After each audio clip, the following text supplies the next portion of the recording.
Sony has just released their newest OLED TV, and for a lot of people, it will truly be impressive. And having used some of the best TVs on the market, sometimes it's a little hard to get excited about these things, but this one definitely does it for me. And what really gets me pumped is easily the media and gaming performance. But first, it's what's inside the box as well as the setup. The first thing you've got is the accessories kit, which gives you the two-piece stand, back plates, as well as the remote with batteries. You've also got something unique to a TV which I haven't really seen before, and that's the attachable camera, which I will touch on shortly. Of course, you've got the TV itself, which is actually a lot lighter than I thought it'd be. Still, I always recommend a second set of hands. In terms of the stand though, it's simple enough to get on. Simply screw on each leg into the TV and carefully get it into place. If you're wondering what the clearance is for the stand, you've got just about 3 inches of space for a soundbar or anything else you might want to have underneath, like a laptop or TV box. And if you don't have a soundbar, you can always screw the legs in to have a smaller gap like my setup. In terms of ports though, there's actually just about everything you need to make a home theater setup. You've got the 4 HDMI ports, 2 of which are HDMI 2.1 supported. For a TV at this price though, I would have expected all 4 to be 2.1. Either way, it's still not that big a deal. One of these ports is also eARC supported, which allows either sound system connectivity or if you're looking to control your TV with a Google Chromecast or Apple TV. Another way to hook up a sound system is the digital optical port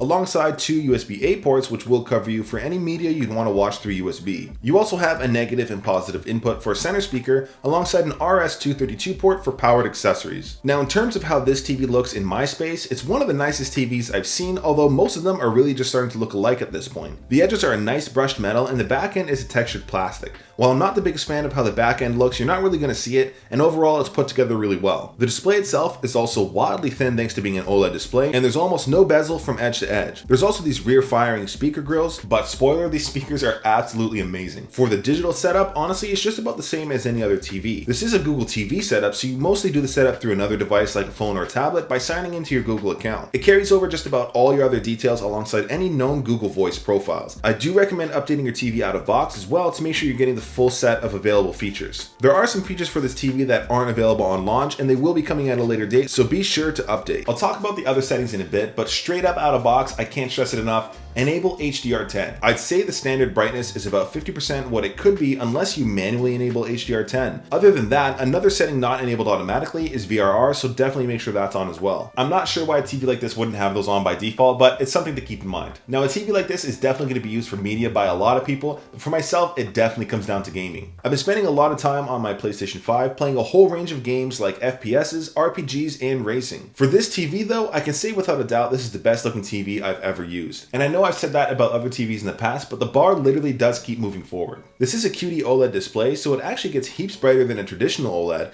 It of course gives us that 4K image alongside all the gaming specific features you'd want like ALLM, 120Hz gaming, VRR alongside an 8.5 millisecond response time. And straight up from a gaming standpoint, this really does give a badass experience. On the PS5 specifically, since it is Sony to Sony, this does give auto HDR adjustments, which is a pretty neat feature. Not that adjusting it manually was ever really an issue in the first place, it's cool nonetheless. For all those fancy gaming features I mentioned, ALLM is auto low latency mode, which reduces input lag while gaming. This is what makes your controller inputs near instantaneous to what's on the screen. It's also to say this goes in hand with the 8.5 millisecond response time, meaning the TV is showing whatever frames your game console is pushing out at a near instant rate. And considering humans have about a 100 millisecond response time, this is just about imperceptible. And with the release of Spider-Man 2 this week, this is definitely one of the best games to showcase the absolute beauty this TV has to offer. Straight up, the colors are so rich, all while being super bright and maintaining inky blacks. This is what I feel like a true HDR experience should be when it comes down to gaming. And it's not just Spider-Man either. Call of Duty, Overwatch, and any sort of other FPS take huge advantage of all the gaming features, especially the variable refresh rate and auto low latency mode.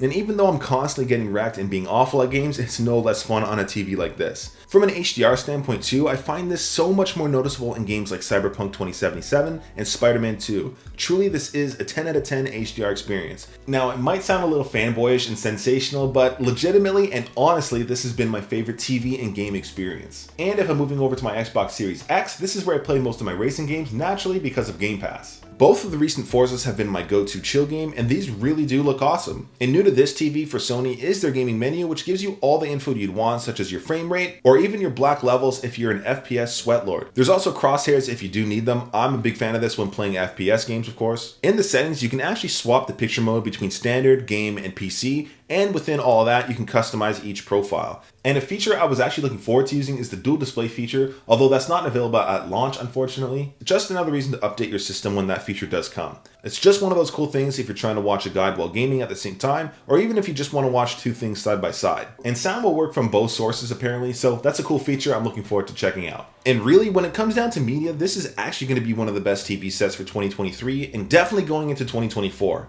Again, that QD OLED display is wildly bright for an OLED, but even next to this window in my living room, it's absolutely fine. But there is no escaping it. With just about any glossy display, there's always going to be reflections. I still don't find it too bad. If you are a media lover, this really will cover you for quality. Not to mention all the media dedicated features like Sony's own Bravia Core app, which gives you likely the best possible media experience outside of Blu-ray. This TV does give you a whole whack of named labels to give you a better watching experience like Dolby Vision and IMAX enhanced video. Does this really make a difference to me? No, not really, but honestly for a lot of you, I'm sure it'll be the best option for you. And again, outside of that, you've got all the picture profiles you'd want, let alone the ability to customize each and every one of them.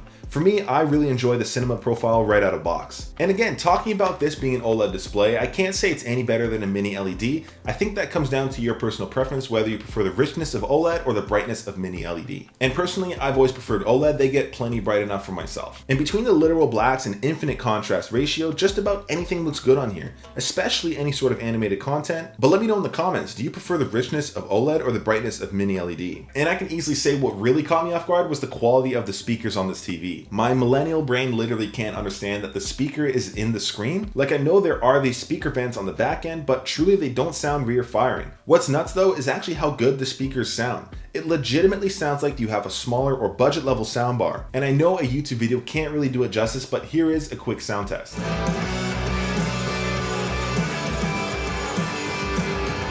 And I will say I'm a huge fan of Bluetooth support when it comes to TVs, and this has me well covered whenever I do want to use my AirPods. This is absolutely prime for me when the family is asleep. Sometimes it's easier to not worry about waking anybody up and really getting into my games and media. And all of what's impressive sort of also branches out into the TV UI itself. Sony really did pull out all the stops to try and make this the best TV of the year. Unlike a whole lot of other smart TVs, the UI is actually pretty refined and simple without a whole ton of bloatware. And honestly, I really dig how basic it is. But it's not like this is a unique UI either, since it really is just a Google TV. Still, I could easily main this daily if I wanted to. And Sony being Sony does like to attach names to just about everything, but the processor in this TV is really snappy. It's the Sony Cognitive Processor XR, whatever the hell that means. Still, it does a great job. And when it comes to apps, it does have just about everything you'd want, like Netflix, Disney+, and it even supports Apple's AirPlay if you do want to share your own content. And again, another shout out to that Bravia Core app. I simply wasn't expecting it to actually be good. And while they've done an incredible job with the UI, I'll be totally realistic, I still prefer my PS5 or Apple TV for media, mainly since I already have it. If I didn't already have one of those options, I'd easily be able to main this day to day. What I could happily get used to is actually the remote that comes with this TV, as weird as that is. Honestly, it's just sleek, tiny, and minimal. I can't stand my big ass LG remote for my C3, even though I'm mostly using my Apple remote anyways. Still, it looks nice, has Google Assistant built right in. Play Breaking Bad on Netflix. And the best thing is, it's freaking backlit. If any TV manufacturers are watching us, just know we like backlit remotes. And with all of that combined, this TV set has easily won me over through its brightness, gaming capabilities, and stunning image. It is mad expensive though up here in Canada. It comes in at $4,500 for the 55-inch model, so expect your wallet to cry. But let me know what you guys think. Is it worth that price tag? I will be having a follow-up review in about 2 weeks' time, diving a little bit deeper into some of those features I didn't get a chance to touch on. Anyways, I appreciate you guys watching till the end. Till next time.